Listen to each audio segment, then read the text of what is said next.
What's up, guys? This is Jensen and welcome to another video. So, the Houston Texans made another bad trade yesterday, which will shock absolutely no one who knows anything about football whatsoever. We all know Bill O'Brien is a terrible GM, but this is just another terrible move. I don't know what else I can say about it. What logic does this make? Trading away a second-round pick to acquire Brandin Cooks and a fourth-round pick makes no sense whatsoever. No one is accusing Brandin Cooks of not being able to play. We know he's a stud. He can definitely stretch the field when he's healthy. He's a burner. He has gifted speed, that's for sure. But the dude has had like 5 concussions. If we're being honest, he's really just an older version of Will Fuller. Like, both those dudes are injury prone. He can't stay on the field, and how do you expect him to produce for Deshaun Watson when he's not on the field? That's what doesn't make any sense. But what makes this trade even more illogical is looking at the context of it. I mean, look at this NFL draft. It's supposed to be the most stacked wide receiver draft class of all time in the NFL draft history.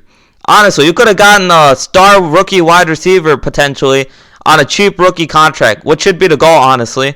Instead, you decide to go Brandin Cooks with his terrible contract. Even though the Rams took part of that contract, it's still pretty bad, the part that the Texans are paying. It makes no sense whatsoever. Another illogical move by Bill O'Brien.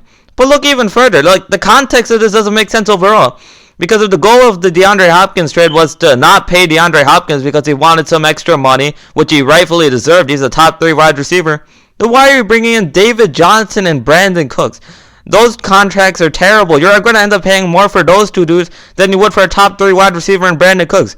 And both David Johnson and Brandin Cooks have questionable injury histories. We don't even know if those dudes can stay on the field. We don't know if David Johnson is going to be the same type of running back. Like, this is terrible. It's terrible. I don't even know what to say. Honestly, you could just take your average fantasy football player at home, put them in that Texans front office, and even they wouldn't be that stupid. It's utter ridiculous that Bill O'Brien even has the GM job. I mean, sure, he can have the head coaching job, even though he's not that great at it either. But he's arguably the worst GM in NFL history. And that's not an overreaction. I mean, look at the star players he's traded away. Jadeveon Clowney, now DeAndre Hopkins.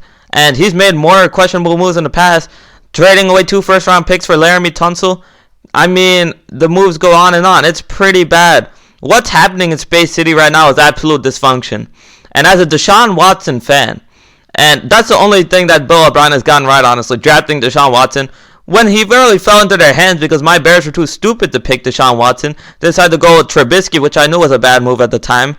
Honestly, the only move that they made right is the one that fell into their hands, essentially. When the national championship winner, the guy's been to 2 national championships, falls right into their hands, that's the only move they made right. I'm saying this as a Deshaun Watson fan. Honestly, you gotta do right by Deshaun Watson at this point. The dude's a top 5 quarterback. He's a team player. Either you fire Bill O'Brien right now, or you gotta eventually just trade away Deshaun Watson. I mean, that's where it's going down to at this point. Hopefully the Texans do the right thing by Deshaun Watson, because as a Deshaun Watson fan, I'm really upset by what I'm seeing with the Texans organization. There's a lot of dysfunction in Space City right now. It's not going to get any better until Bill O'Brien's gone. That's all I have to say, though. Thanks for watching this video, guys. Please like and subscribe. I'll be providing for NFL and NBA hot takes as the season goes on, and have a good day. Remember to follow me on Twitter, Jensen Sports. See y'all later.